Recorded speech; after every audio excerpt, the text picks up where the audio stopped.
Good morning. In this video, we are going to learn about what are the importance of industrial relations and what are the different features of industrial relations. First, we are going through importance of industrial relations. Uninterrupted production.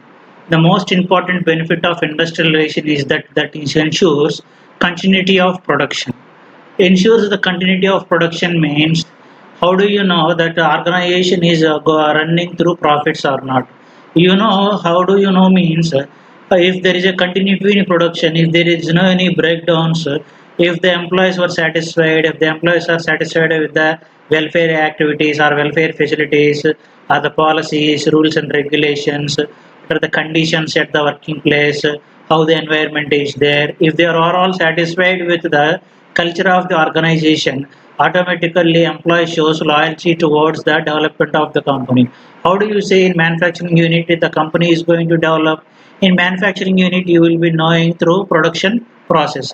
If there is a continuity in production, it leads to from manager to work level, from middle level to low level. If all employees are satisfied with the policies are framed by the management at top level and middle level, automatically it leads to fully utilized of maximum possible production.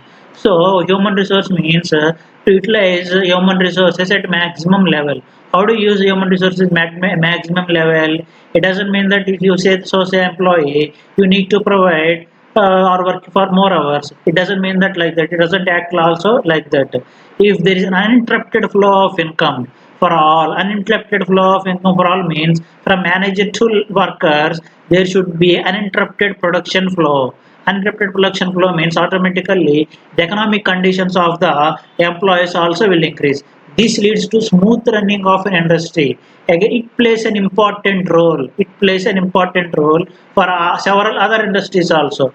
If this industry is working good, if then this industry is with good harmonious, if this industry is maintaining good peace relations with the employees, if the trade unions are satisfied with the industry with the industrial policies made at the industrial at managerial and top level, and automatically it leads to export of goods, consumer will increases and go for goods for mass consumption.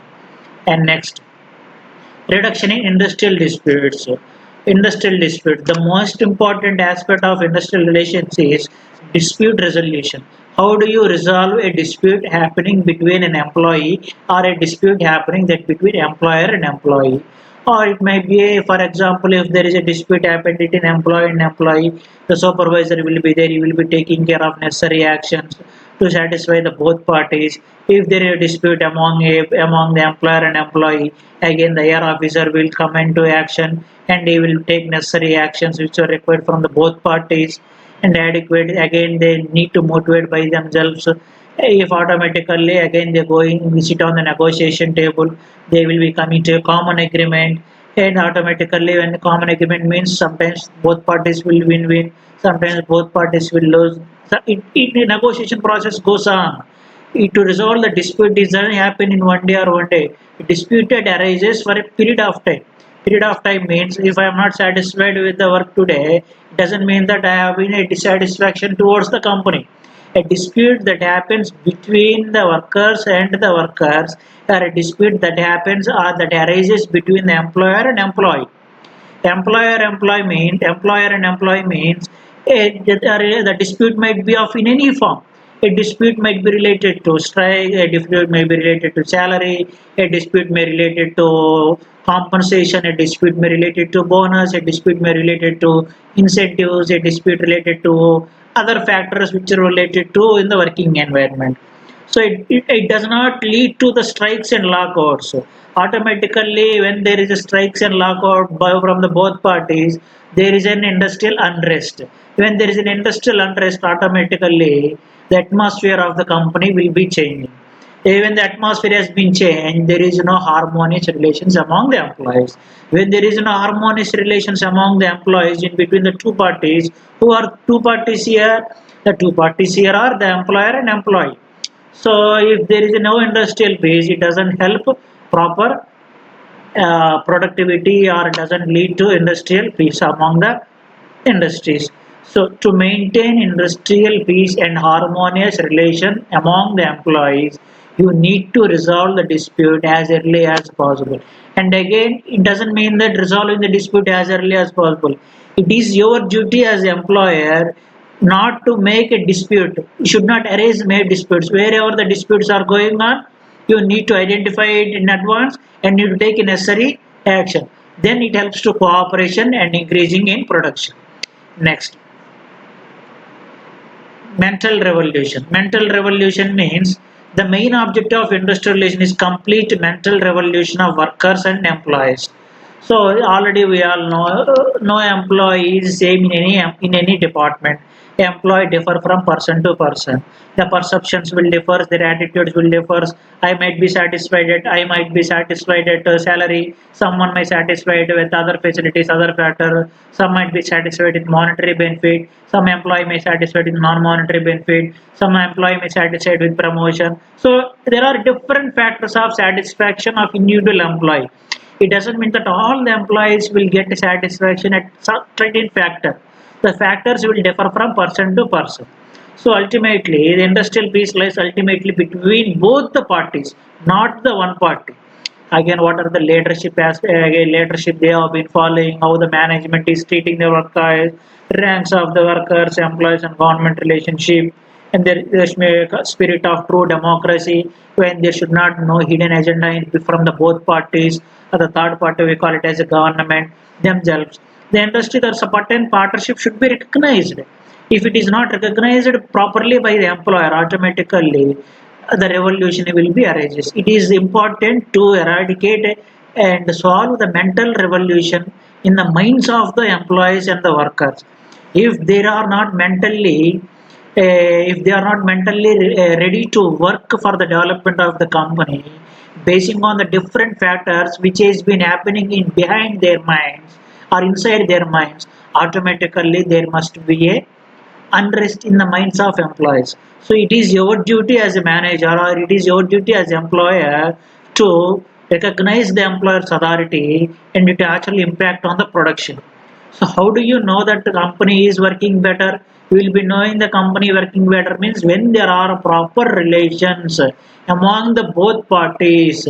Among the both parties means or both parties are employer and employee, then only the production of the company will increases without any breakdowns. Next, next one is reduced wages, reduced wastage. Reduced wastage means good industrial relations are maintained on the basis of cooperation and recognition of each other. At the same time, recognition and cooperation from each other means at the same time the employees from the trade unions must recognize the management. There the management is for us for the development of the employees. So the employees of the trade union must respect the trade employer. At the same time, from the side of employer, the employer must recognize the trade unions. At the same time, when they are sitting at the negotiation table, both parties must show respect to each other. When there is a proper cooperation from the both parties, then only you can reduce wastage in the in the material or in the man or in the machines. Thus leads to a increase of your profits. When there is an increase of profits, there is a chance of providing bonuses and incentives to the employees. To reduce wastage, there must be a cooperation between the employers and employees. It is very, very important. When there is a non-cooperation, when they are not recognized properly, when they are not respecting properly, how do you control the wastage? Wastage might be happen at any stage, in the form of man, over labor, in the form of usage of material, in the form of just overrunning of material machines. It leads to again depreciation and other overhead expenses in the production unit. Next, we are going to discuss about features of industrial relations. First feature is industrial relations do not emerge in vacuum. So industrial relations, they are born out of employment relationship. In an industrial setting, without existing of two parties, that is labor and management, the relationship cannot exist. It is industry which provides the environment for industrial relations. For example, why we are talking about industrial relations? We are talking about industrial relations because there is a relationship between the employer and employee. If there is not at all any relation. If there is no relation in between the employees, if there is no word of relationship, it doesn't come under industrial relations. So without two parties, when we talk about three parties, if there are no two parties, there is no chance of third party. Who are the two important parties in IR is the labor and management. So these are the two important parties. If these two important parties doesn't negotiate well, if these two important parties doesn't cooperate at par, if these two parties doesn't cooperate for the development of the individual as well as the development of the development of the company, then the relationship cannot be existed. There is no relationship. If there is a relationship among the employer and employee, when you're talking about manufacturing sector, service sector, or FMC sector, or banking sector, if there is no employer and employee, there is no industry at all. When you are talking about the environment of industrial relations, you need to talk about the labor and management relationship. These two parties plays a crucial role in framing of industrial relations. Next, industrial relations are characterized by both conflict and cooperation. Characterized by conflict and cooperation. So already we have discussed about the dispute. Dispute happens among the employees, or the dispute might be arises in between the employer and employee. So the conflict may arise at the same time. It is a duty of the both parties why the conflict has been erased. What are the causes of conflict? What is the good cause of the conflict? They have to sit and they have to discuss and they have to cooperate each other. Who cooperate each other means there should be another party. Who is another party? The parties are both important parties are the labor and the management. Then only this is the basis of adverse relationship. So if there is a relationship, there must be a conflict or there must be a cooperation. A relationship without a conflict and cooperation, there is a no industrial relation. So focus on the industrial relations.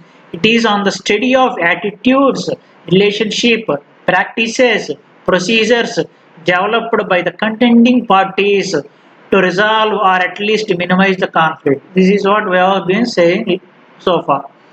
The attitudes of the both parties are important.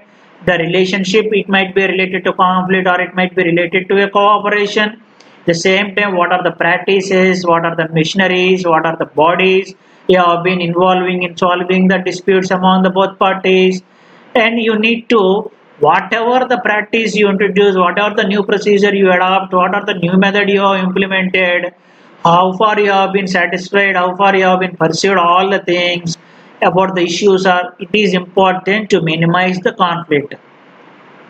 Next, as the labor management do not operate in isolation but a part of larger system.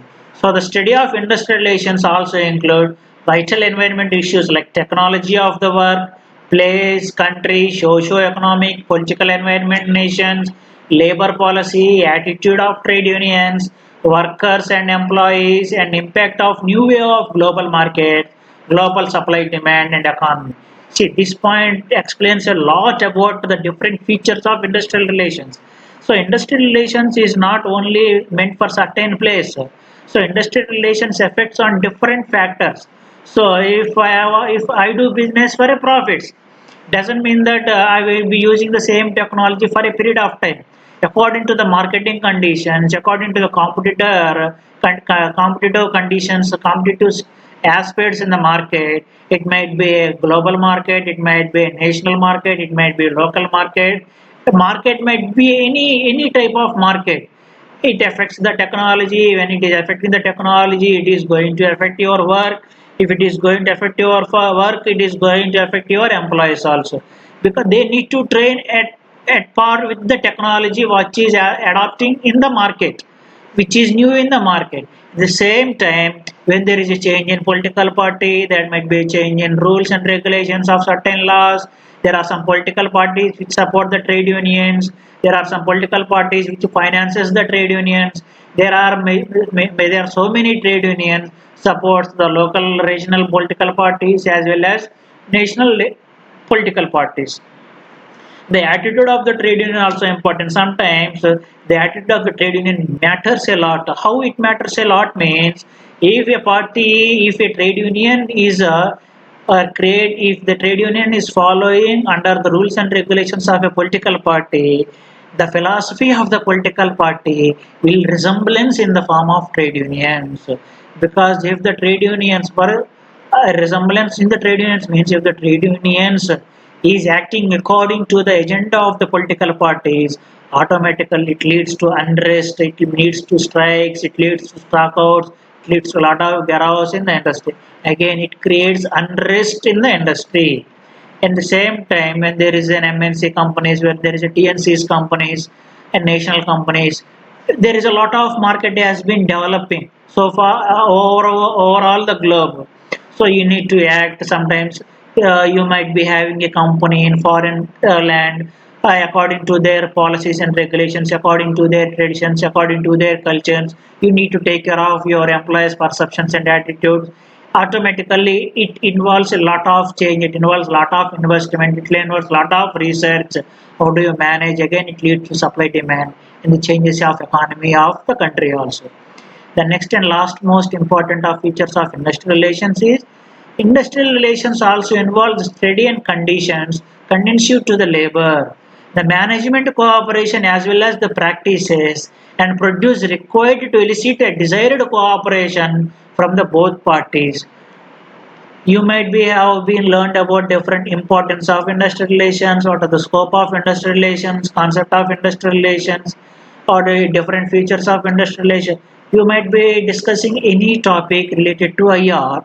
It must be created desired cooperation. Both parties must be in need to be cooperated. When there is a need of cooperation, when the cooperation is happening for the sake of the employee as well as the development of the employee, then only you can maintain harmonious industrial peace and democracy, industrial democracy in the company. Thank you for all.